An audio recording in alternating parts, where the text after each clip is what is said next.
بسم اللہ الرحمن الرحیم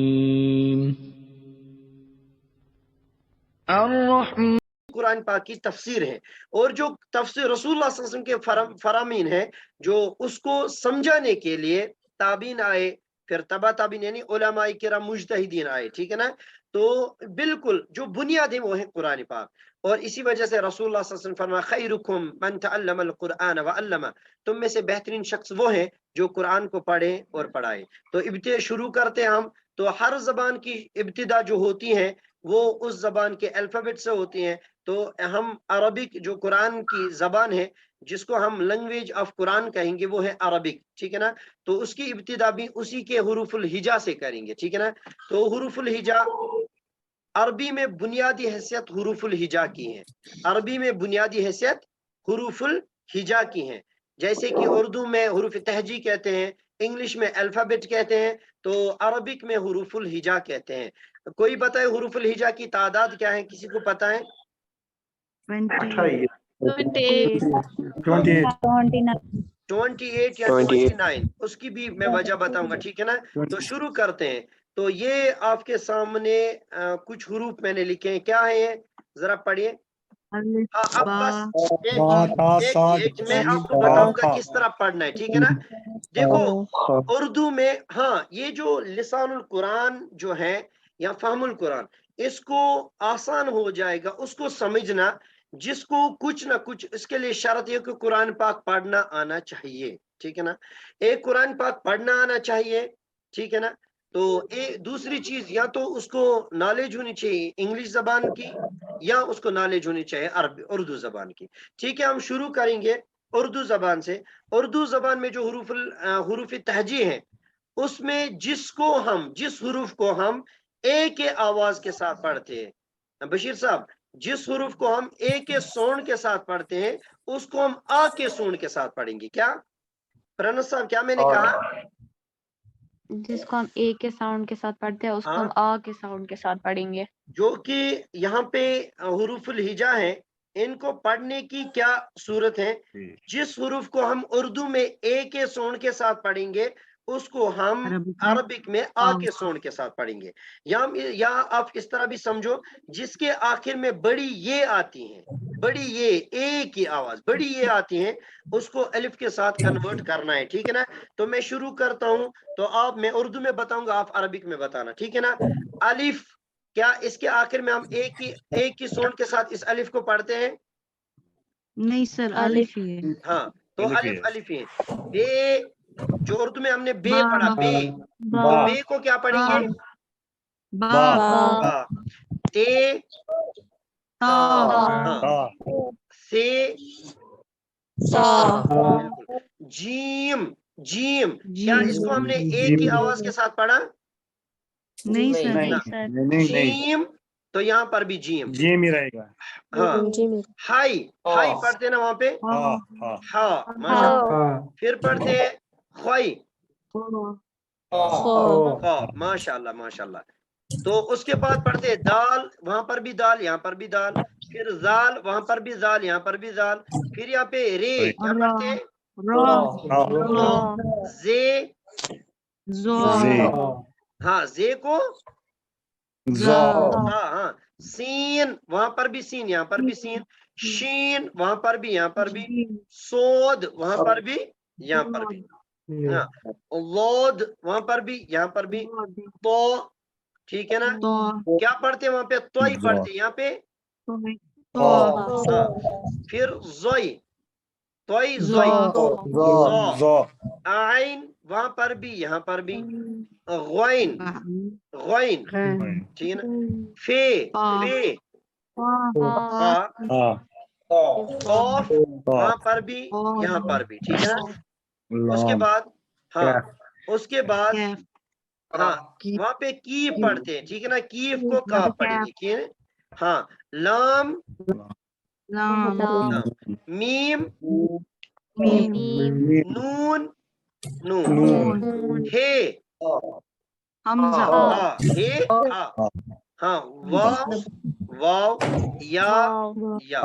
اب مجھے بتائیں اس الف با کو میں نے دیکھو 7 حروف میں، یہ 4 لائنوں میں اور ہر لائن میں 7 حروف میں نے رکھے 1 2 3 4 5 6 7 7 چکے کتنے ہو گئے 28 ہاں 7 4 28 ٹھیک ہے نا تو حروف کی تعداد 28 ہے اس سے آپ کو یاد رہے گا الف با تا سا جیم ہا خا دال زال را زا سین شین صاد ضاد طا ظا عین غین فا قاف کاف لام میم نون ہا واو یا اس طرح بھی آپ یاد کر سکتے ہو اب دیکھیں اب جن کی زبان رخشندہ جی اب جن کی زبان انگلش ہوگی صرف انگلش وہ بولتے ہوں گے تو ان کے لیے عربک بولنا کتنا مشکل ہے بہت مشکل ہے اس کی وجہ یہ ہے کہ عربک زبان جو ہے عربک زبان 80% وہ جو اردو کی زبان ہے نا وہی عربک کی زبان ہے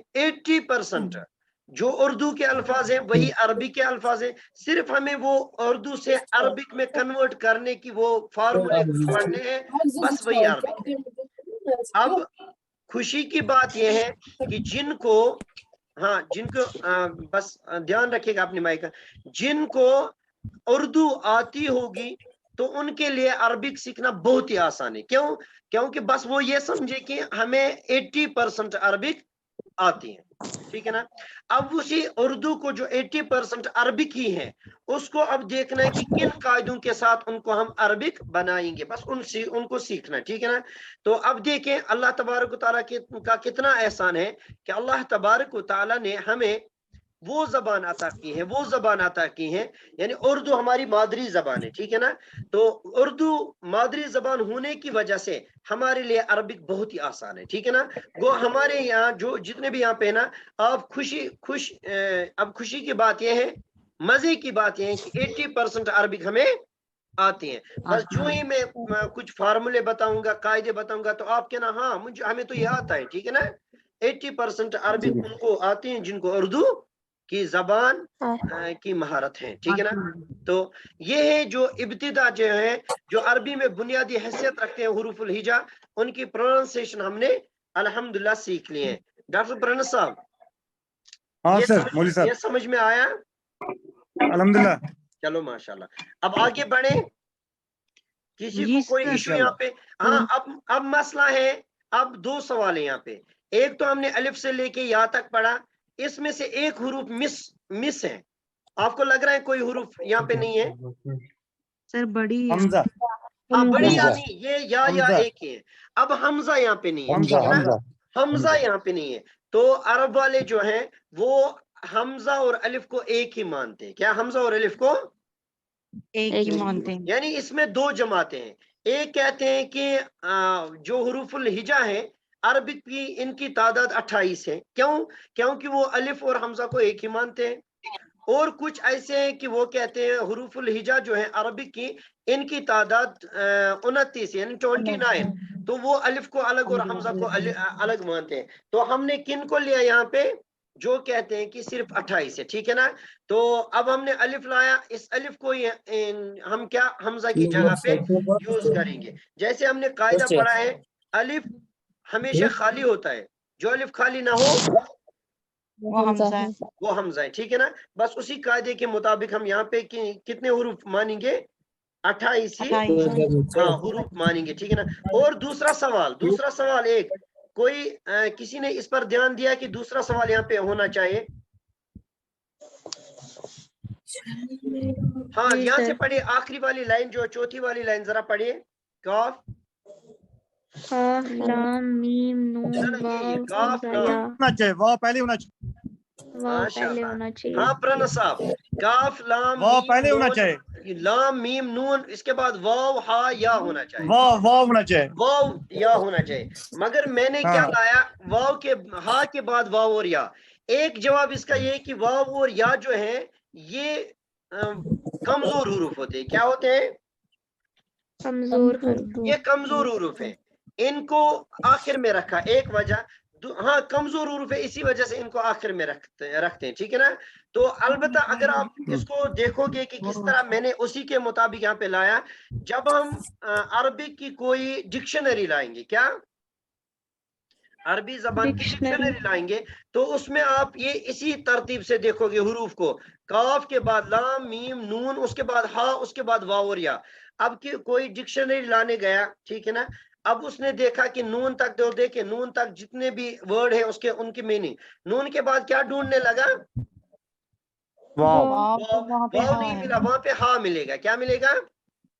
ہا ملے گا۔ تو واپس اس ڈکشنری کو واپس نہیں لینا، کیا تو آپ صبر کر کے پھر آگے بڑھنا، تو آگے ہا کے بعد واو وہاں پہ لکھا ہوگا، واو اور یا۔ وجہ یہ ہے کہ یہ ویک، ٹھیک ہے نا، یہ بہت کمزور حروف ہوتے ہیں، اسی وجہ سے ان کو یہاں پہ آخر میں ہم نے رکھا، ٹھیک ہے نا، کلیئر ہوا؟ مولوی صاحب ہاں بتائیں۔ سر یہ کمزور حروف کیوں ہے سر؟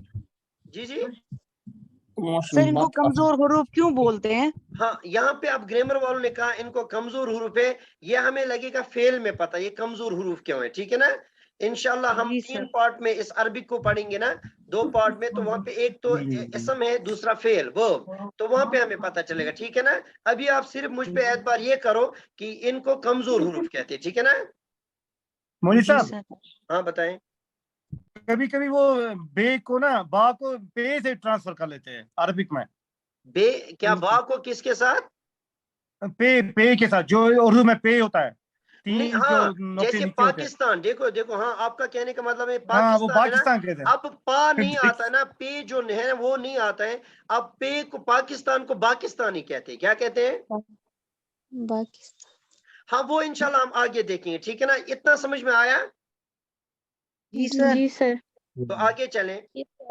ہاں یہ دیکھیں، الف با تا سا جیم ہا خا، دال زال را زا سین شین صاد، وا تو وا عین غین فا قاف، کاف لام میم نون واو، قاف لام میم نون ہا واو یا، ٹھیک ہے نا۔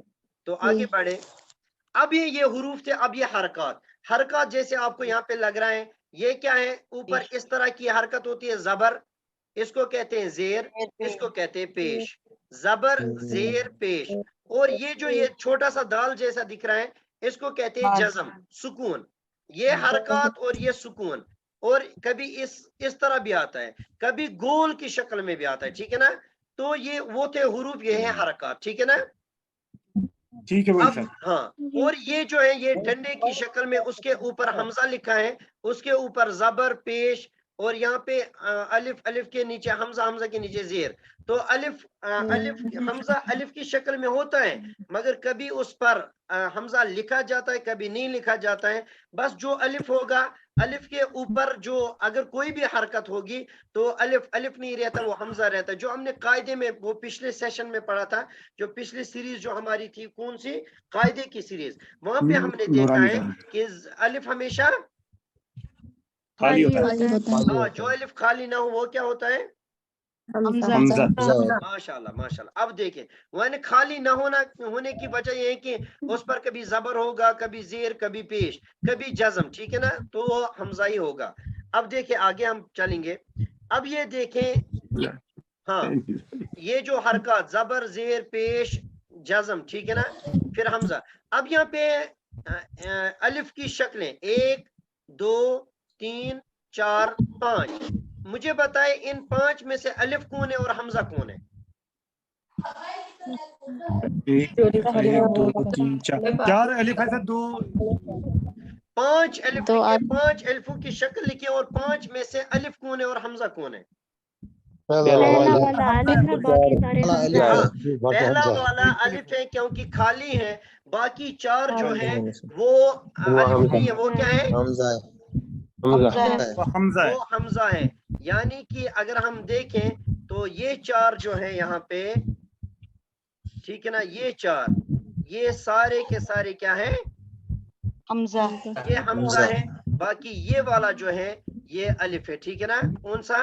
جی سر۔ کیوں؟ کیونکہ یہ الف کیا ہے؟ خالی ہے، ٹھیک ہے نا، خالی۔ ماشاءاللہ ماشاءاللہ۔ تو آگے بڑھے، اب آپ کو سمجھ میں آیا نا یہ؟ جی۔ ہاں، اب میں کچھ مثال دوں گا یہاں پہ، ایک دیکھو، اب حروف اور حرکات، حروف اور حرکات جب مل جاتے ہیں نا تو نتیجہ کیا نکلتا ہے؟ ان سے ایک ورڈ بنتا ہے، کیا بنتا ہے؟ ایک ورڈ بنتا ہے، یہاں پہ کہیں گے ایک لفظ بن جاتا ہے، کیا بن جاتا ہے؟ لفظ، ٹھیک ہے نا۔ تو ہم اب اس کی کوشش کریں گے. حروف بھی ہم نے سیکھے, حرکات بھی سیکھے. اب ہم کوشش کریں گے پہلے ایک تو میں مثال دوں گا ورڈ کی بھی, لفظ کی بھی, اور وہاں پہ آپ کو پہچان کرنی پڑے گی الف اور حمزہ کی. ٹھیک ہے نا, شروع کریں. ہاں بتائیں. کیسے 8 کو جی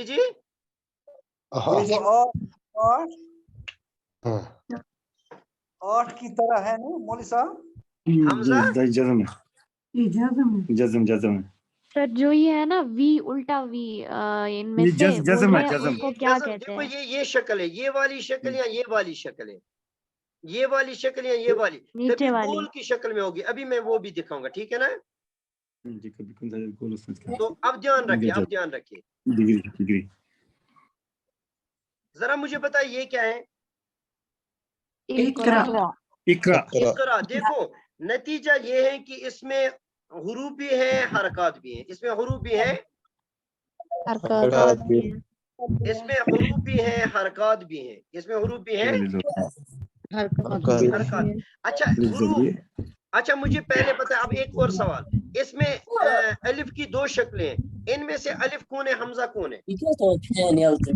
سر الف کے نیچے زیر ہے وہ حمزہ ہے دونوں. ہاں, یہاں پہ ایک تو شروع میں الف کی شکل ہے اور آخر میں الف کی شکل ہے. دونوں میں سے الف سر کون ہے؟ پہلا والا حمزہ ہے. پہلا والا حمزہ ہے ماشاءاللہ, اور آخری والا دونوں حمزہ ہے. دونوں حمزہ ہے. دیکھو یہ گول کی شکل بھی جزم کی ہے. دیکھو دونوں حمزہ ہے. کیوں؟ کیونکہ خالی کوئی نہیں ہے. سر الف خالی نہیں ہے. خالی کوئی نہیں ہے. ٹھیک ہے نا. ہاں, اور ایک مثال. اچھا انسان کس چیز سے بنا؟ انسان کس چیز سے بنا؟ ہاں چلو ٹھیک ہے. آج ہم بنائیں گے انسان کو حروف اور حرکات سے. کس سے؟ حروف اور حرکات. ہاں, یہ بنا آپ کا انسان. کیا بنا؟ انسان. ہاں, ذرا مجھے بتائیں یہاں پہ الف کتنے ہیں اور حمزہ کتنے ہیں؟ سر حمزہ ایک, الف ایک ہے, حمزہ ایک ہے. ہاں, یہ جو حروف ہے نا ایک ہے, یہ الف کی شکل, پھر نون, پھر سین, پھر الف کی شکل, پھر نون. یعنی کہ حروف ہے 1 2 3 4 5. ٹھیک ہے نا, 5 حروف ہیں. ان میں سے 2 الف کی شکل ہیں. مجھے بتائیں ان دونوں الفوں کی شکلوں میں سے الف کون ہے, حمزہ کون ہے؟ پہلا والا پہلا والا حمزہ ہے کیونکہ خالی نہیں ہے. دوسرا والا الف ہے کیونکہ خالی ہے. ماشاءاللہ. تو نتیجہ یہ نکلا کہ حروف اور حرکات کے ملنے سے کیا بن جاتا ہے؟ لفظ بن جاتا ہے. ماشاءاللہ. جیسے ہم الفابیٹ کو ملاتے ہیں نا تو کیا بن جاتا ہے وہاں پہ؟ ورڈ بن جاتا ہے. ٹھیک ہے نا. تو اب دیکھیں, اب یہ ایک دعا ہے. یہ وہ دعا ہے کہ جس کو ہم ہر وقت جب بھی کلاس میں آئیں گے تو اس کو ہم پڑھیں گے. ٹھیک ہے نا. تو اب دیکھیں یہ جو دعا ہے نا, یہ ہے رب. را, دیکھو حروف را با یا سین را, واو لام الف تا عین سین را, واو تا میم با الف لام خا یا را. یہ حروف. اور یہاں پہ دیکھو زبر زیر جزم زبر. ٹھیک ہے نا. تو نتیجہ حروف اور حرکات مل گئے نا تو ورڈ بنا. پھر ورڈ کے ملنے سے کیا بنا؟ سینٹنس بنا. ٹھیک ہے نا. اب یہ مثال ایک میں نے دی یہاں پہ کہ دیکھو حروف بھی ہیں, حرکات بھی ہیں, تو نتیجہ نے یہ نکلا کہ اسی سے ایک ورڈ بن جاتا ہے, پھر ورڈ کے ملنے سے سینٹنس بن جاتا ہے. تو اس کو ہم یہاں پہ ترجمہ, ذرا اس کی ادائیگی کریں, اس کو ہم سیکھیں گے, یہاں پہ یاد کریں گے سب. تو میں پڑھوں گا, آپ لوگ بھی پڑھنا. رب یسر ولا تعسر وتمم بالخیر. ہاں, رب یسر ولا تعسر وتمم بالخیر. اب یہاں پہ بشیر صاحب آپ سے ایک سوال ہے. یہ ہے میم ساکن. میم قاعدے کا سوال جو ہم نے پڑھا ہے. میم ساکن کے بعد کون سا حرف آ رہا ہے؟ ہاں, اب کون سا قاعدہ ہوگا یہاں پہ؟ میم ساکن کے 3 قاعدے ہیں, ان تینوں میں سے کون سا قاعدہ ہوگا؟ اخفائی شفوی. ماشاءاللہ. تو گناہ کے ساتھ رب یسر ولا تعسر وتمم بالخیر. اب دیکھیں ترجمہ کیا ہے اس کا.